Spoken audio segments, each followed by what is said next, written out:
The whole basketball world just froze. LeBron James finally snapped live on ESPN, going head-to-head with Shaquille O'Neal.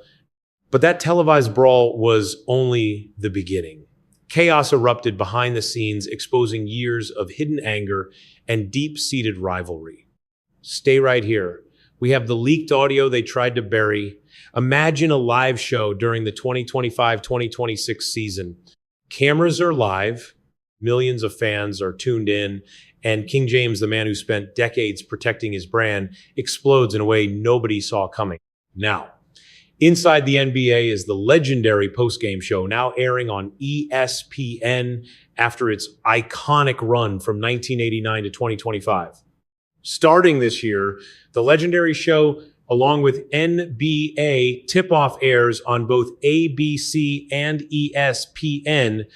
That gives Shaquille O'Neal, the four-time champion, who says exactly what he thinks, a massive new platform and a louder voice than ever. And Shaq had been using that mic to take shots at LeBron, vicious insults that the King definitely did not appreciate. Then, Shaq pushed the limit on his podcast, completely unloading on LeBron and the current generation of NBA stars. Shaq's biggest issue? He claims James only looks this good because today's professional league has gone soft and lacks real toughness. That insult is a declaration of war. But the Big Aristotle wasn't done yet. He asked why he should give these guys any credit. It will never happen. Call it hate if you want, but the four-time champ refused to hold back his feelings. LeBron has heard every bit of noise throughout his long career, the constant hype, the analysis, and the brutal critiques from everyone. With over 42,900 points by the 2026 All-Star break, LeBron is in his own stratosphere. He sits alone at the top. Since passing Kareem in 2023, he has been the undisputed scoring king. He has won 4 titles and played 23 legendary seasons. Yet here is Shaquille O'Neal, his old teammate from Cleveland, using national television to tear down and question his entire legacy. Shaq doubled down, defending himself and Charles Barkley against critics like Lakers coach J.J. Redick, who claim their constant negativity about things like load management hurts the NBA. Shaq fired back, saying people claim he and Charles are ruining the game because of how they critique the product. When those words reached LeBron and they got to him fast, the mood shifted. He was already frustrated by other analysts over at ESPN. Remember that fiery courtside clash between LeBron and Stephen A. Smith in March 2025? That fight was over comments about Bronny James. The drama flared up again when Smith made even more remarks later that season. It set a precedent. LeBron was ready to challenge anyone live on national TV. With Shaq poking the bear, the situation was a ticking bomb. The explosion finally happened on a live set. Cameras were rolling. Producers expected a normal segment, just the usual banter between Shaq and Sir Charles Barkley. Instead, LeBron marched directly onto the set to call Shaq out. The whole situation spiraled so fast that security guards had to physically separate the two giants. Was it fake for views? Definitely not. The shock on Ernie Johnson's face told the whole story. Ernie has hosted this show since 1990, with Kenny, Charles, and Shaq joining the legendary desk over the next 2 decades. This crew has seen everything from Shaq and Barkley wrestling to Charles falling asleep on air, but they had never witnessed anything quite like this. An active superstar confronting a legendary analyst during a live broadcast. Security rushed the floor. The intense standoff went viral across the internet in a matter of minutes.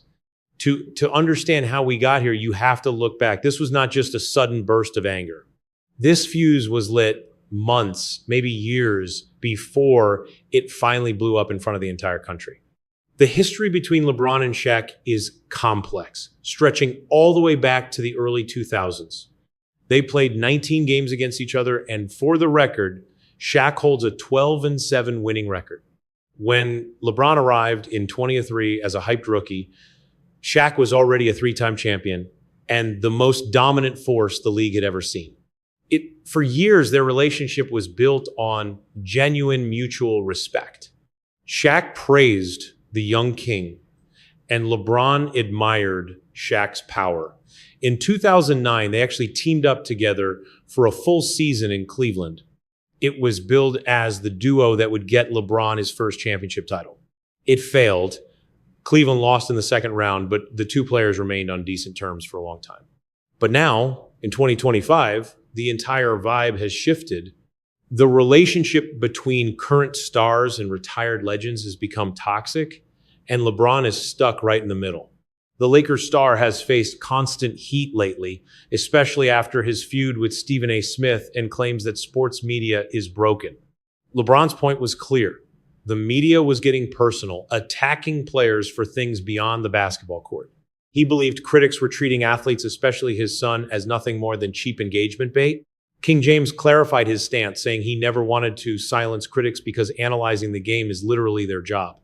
If a player is struggling, that is part of the professional game. He gets it, no problem at all.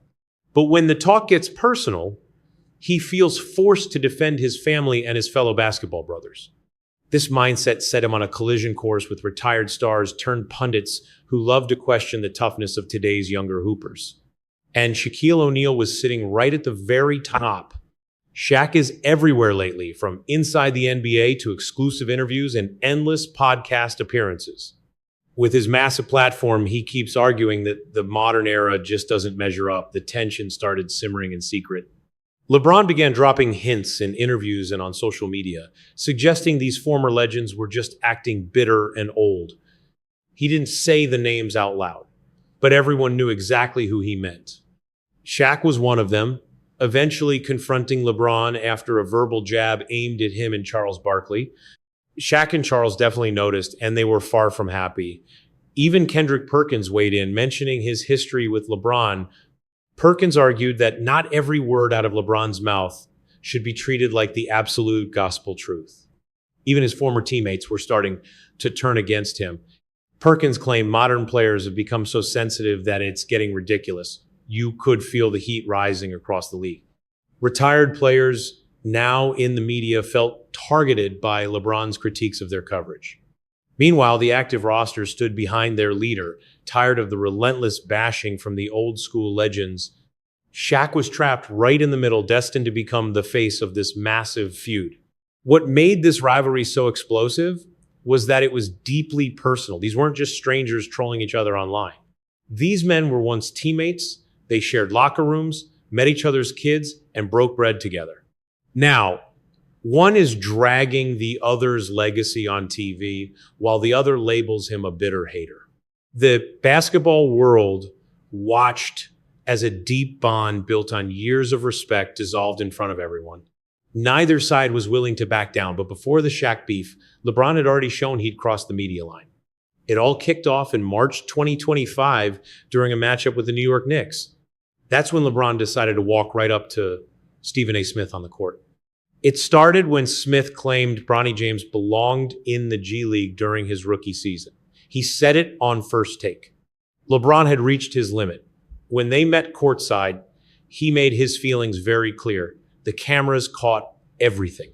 Social media erupted.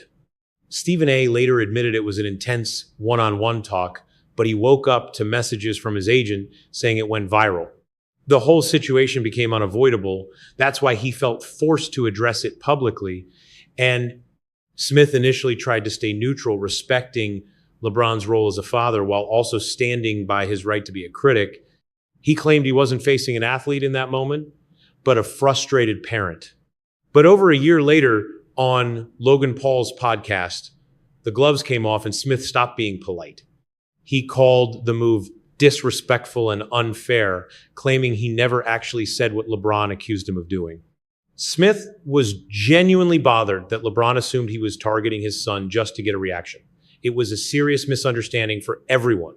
Smith was furious that LeBron painted him as a villain simply because he didn't rank him as the greatest of all time. The drama was massive. Then Gilbert Arenas, eyeing a job at the network, weighed in with a hilarious but pointed message. He joked that he was stuck in the middle and had to pick a side, warning LeBron not to mess with his potential future boss or things would get very ugly very fast, telling him never to approach a man worth $100 million during a post-game celebration. Arenas listed all the analysts who would back Smith over James, and that included Big Shaq. We've got Shaq. We've got Shaq. He mentioned Barkley and Kenny too. It was a joke, but it highlighted a very serious reality. The media world was uniting.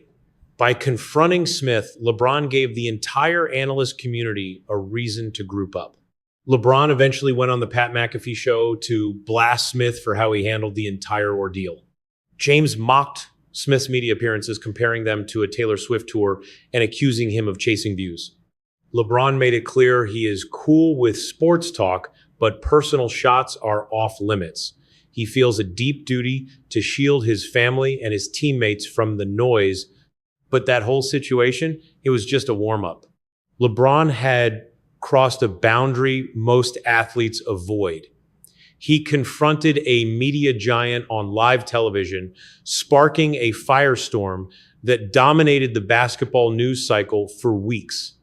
It was never a question of if it would happen again. The only question was when and against who.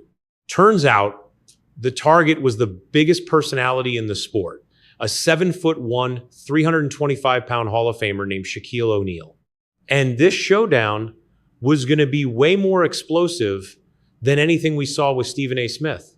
See, the 2025 season was meant to be the grand finale for LeBron James and his Lakers. The team landed Luka Doncic in a blockbuster trade. The Slovenian star was putting up 34.7 points per game, cementing his status as the league's ultimate offensive weapon. With Austin Reeves stepping up as a legit third star, this Lakers squad was built to win it all. However, the season kicked off with a personal nightmare for King James. The start of LeBron's historic 23rd season brought a career first that threatened to ruin the celebration of his legendary longevity in the league. During a summer training session, LeBron developed sciatica, a painful condition shooting through his lower back and down his entire right side. The agony was severe enough to keep him out of training camp and deep into the 2025 season. He admitted that in his entire life, since he first picked up a basketball, he had never missed the start of a season. Missing opening night for the first time was soul-crushing for a superstar whose whole brand is built on being reliable and indestructible. Naturally, the media critics smelled blood.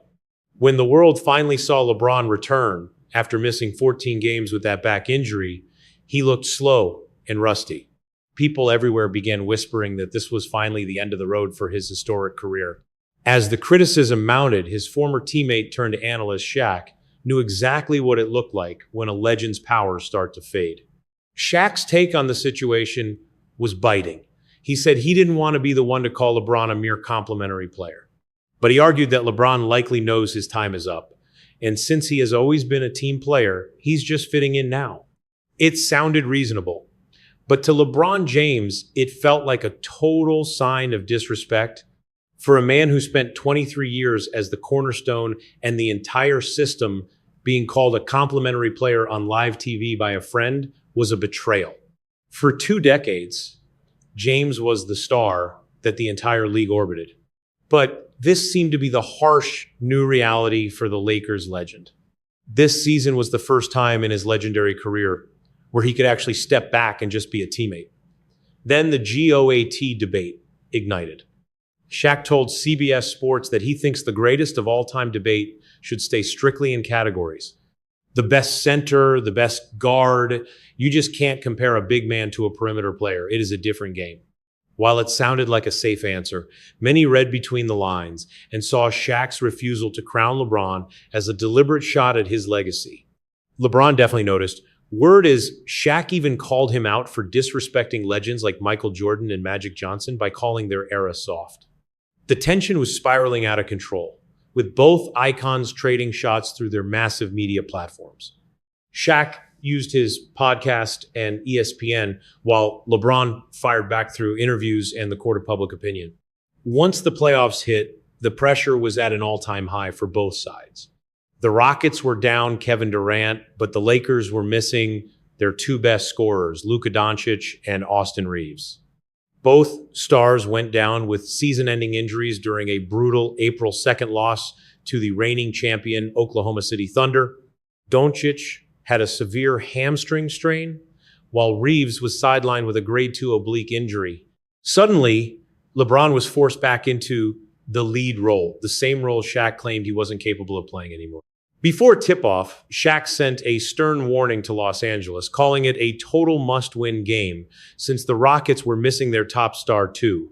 He questioned who would actually step up for the Lakers when the lights were the brightest. Shaq added that everyone expects LeBron to carry them, but people forget he's 41 years old now. Every remark from Shaq felt like a jab, a public reminder that the king was aging and his time at the top was finally coming to an end. But LeBron, who turns doubt into pure motivation, was listening to every single word being said about him. Even at 41, James was still an elite force. He proved it in 2026 by averaging 21 points per game and leading the Lakers to a huge playoff win. He was answering Shaq with his play, but the on-court performance wasn't enough to kill the noise.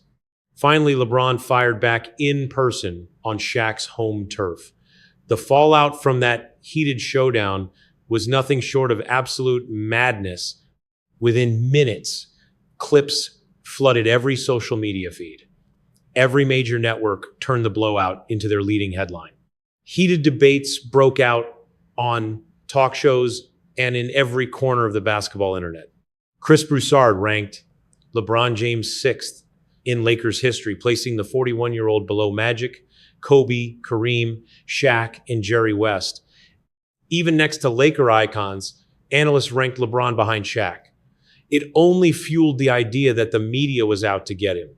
LeBron's 8-year stint in Los Angeles could be reaching its final act. At 41, he enters free agency after the Thunder swept the Lakers out of the playoffs in round 2. That 4-game sweep was crushing. After dragging a bruised roster past Houston, LeBron simply ran out of gas against the champions. The critics showed zero mercy. Rob Parker claimed LeBron was totally washed and pleaded with the superstar to finally hang it up. Every analyst took their shot. And suddenly, the entire conversation shifted. It wasn't about his greatness at age 41 anymore. It was only about what the king could no longer do on the court. After 23 years of dominance, he no longer holds the power to demand any contract he wants. ESPN reporter Dave McMenamin said Laker officials often wondered what James would be worth without that legendary name on his back. The internal estimate was always way below a max deal. Reports suggest a growing belief that LeBron should sign for the league minimum if he actually wants to win one more ring. From the throne to a minimum player. That was the narrative shift happening right before our eyes. Shaq had been pushing this same story all season long. LeBron felt it was a targeted hit job meant to tear down his entire legacy. Shaq called it honest analysis. The truth, as always, is probably somewhere right in the middle. Now more than ever, LeBron James has total control over his legacy and where he goes next. At 41 years old, the man owes the game nothing. He is a 4-time champion with a solid GOAT case who even played alongside his son.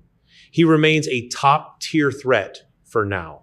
Shaq himself said he knows LeBron's camp well and expects the superstar to set up a massive farewell tour. He is not worried because LeBron has every record and title imaginable. He believes James wants to push his career totals to a level no one can ever touch. Knowing LeBron, he likely has 2 years left in him. And that is where things get really complicated. Even with the drama, Shaq still spoke about LeBron with real respect. Shaq has that classic love-hate relationship with other media personalities. He will call out the LeBron haters 1 minute and then be laughing with them the very next. When Skip Bayless used a Dwayne Wade clip to bash LeBron, Shaq actually stepped up to defend him. He told everyone to let it go, saying they carried each other to those wins. Was Shaq taking a cheap shot, or was LeBron just unable to handle some hard truth from an analyst? That ESPN clash solved nothing at all. In fact, it only made things more confusing. The argument revealed the massive rift at the heart of today's sports media. The legends who once ruled the court are now paid to critique the stars who run the league today. Those comments carry a much sharper sting when they come from a legend who has already stood right on top of that mountain. Criticism from a random hater doesn't bother LeBron, but hearing it from a fellow four-time champion is a completely different story. LeBron has mentioned that rivals and antagonizers are just part of the journey in the story he is writing. There will always be antagonizers popping up along your journey. Now, as LeBron weighs his massive decision in free agency, from retiring to a Cleveland return or even joining Steph Curry, one thing is perfectly clear. This beef with Shaq will be a defining moment of his final years. It is less about the words and more about what the moment represents. It is a legend fighting for his own story, refusing to let an old teammate write the final chapter. Security had to break things up on the ESPN set between two of the greatest players in history. But the big question that remains tonight, long after the cameras turned off and the clip exploded online, is if these two legends can ever bury the hatchet. In the NBA, these rivalries do not just disappear. This one feels like it might last forever.